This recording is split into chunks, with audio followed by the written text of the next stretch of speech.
Instagram is an amazing tool to find new travel destinations. And I myself have found some incredible places that I've visited through finding them on this app. And by using Instagram, I personally have found some great locations to visit. But sometimes the reality of a place that you've seen on Instagram can leave you feel disappointed after you visited it. And in this video, I want to discuss what impact Instagram is having on our travel habits, and if it's harming our expectations and actually having a negative impact on our travel experiences.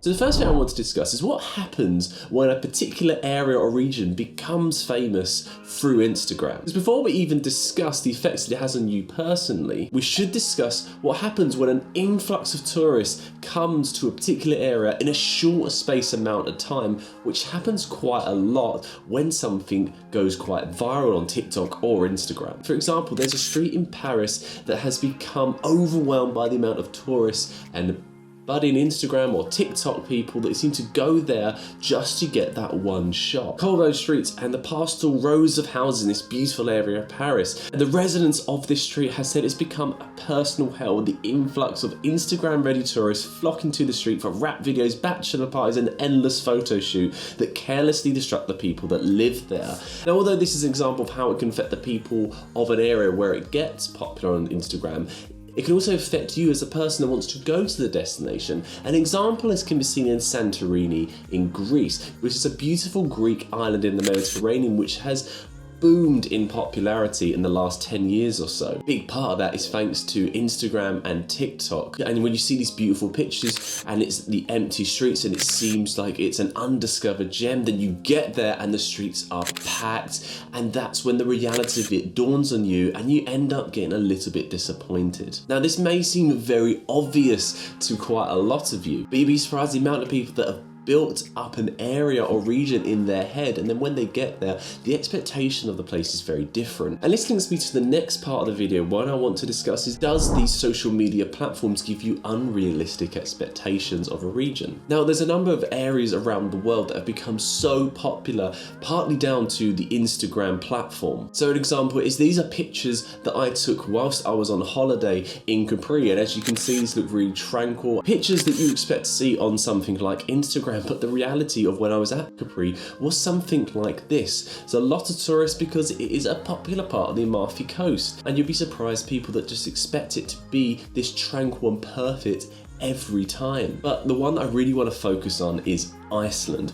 Now, in the past 10 years, Iceland's tourism industry has absolutely boomed. I believe it gets around 2 to 3 million tourists per year. Pretty big when you consider the population of Iceland as a whole is about 500,000. The reason for this is because Iceland is a beautiful country but has been promoted by a lot of people by getting them perfect Instagram photos that you see around some of the big geographical locations. One of these is something that I took right here. So this picture right here was taken on Black Sand Beach. As you can see, it looks like I'm the only person in the world looking out on this incredible ocean or sitting on this volcanic rock. But then when I actually show you behind the scenes of it right now, you're seeing that it's full of tourists, and there's a coffee shop right next to it, and there's a big car park. It kind of somehow it ruins the magic of the area that you're in. And the reason for this is because every picture is staged. If I'm going to post a picture, I'm not going to post one next to a cafe or next to a car park, because that's not a really interesting part of where you are. You want to show the great areas and the locations that you're visiting, and you don't want people in the shots. So you've got to try and make it look like you're the only person there. But this doesn't necessarily make it a bad thing. That's just the nature of what happens when a place gets popular. You need infrastructure with that much influx of tourists, so it's just going to happen. And so sometimes what people need to do is gain a little bit more of perspective and reality of what a place really will be. But have you personally ever gone somewhere and thought, this really wasn't what I was expecting it to be? And I think one of the big reasons and one of the big mistakes that people make when they find these great travel locations through the internet is that they find themselves traveling for the picture rather than the experience. And the real issue that I seem to find when talking to people is they want to see that amazing view in that very specific way. So it looks like that no one else is there and they're the only ones who have discovered this place. Like there's no one else there when there's massive crowds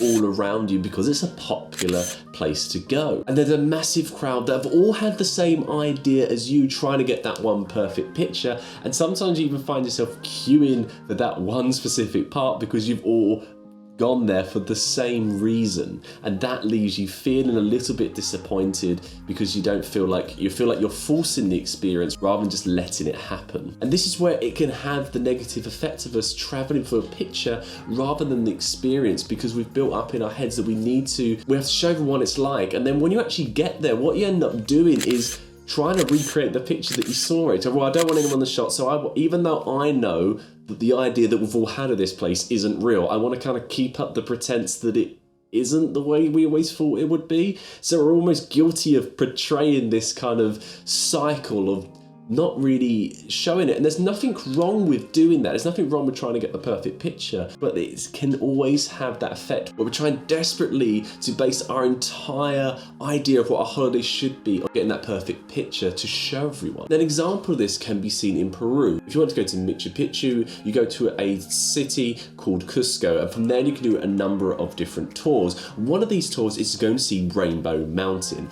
Now, as you can see through this picture here, it's called Rainbow Mountain for a reason. There's lots of multiple different colours here, and in your head you think that is how it's going to look like. You just develop that in your head, that's what it's going to be.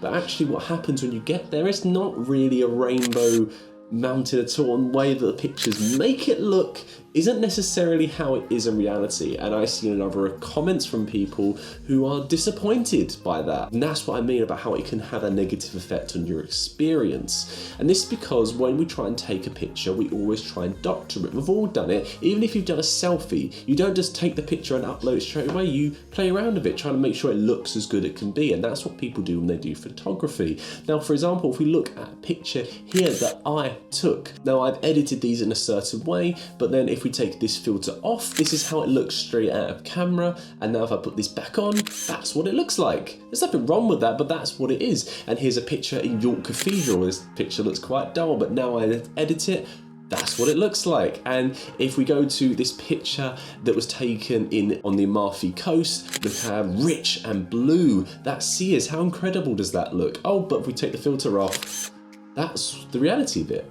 Now, that doesn't mean that them places are any less more beautiful that you can see it. But the problem is that people think that things are going to be like they have seen the pictures, and that's not always the reality. Just remember that pictures are a perfected moment, and there's nothing wrong with that, but you've got to remember that the reality of how places are is always very, very different. All right, so you think that's it then? That's decided. Instagram gives us unrealistic expectations of a place, and it also puts an influx of tourists where the residents get annoyed and it's a lose-lose situation.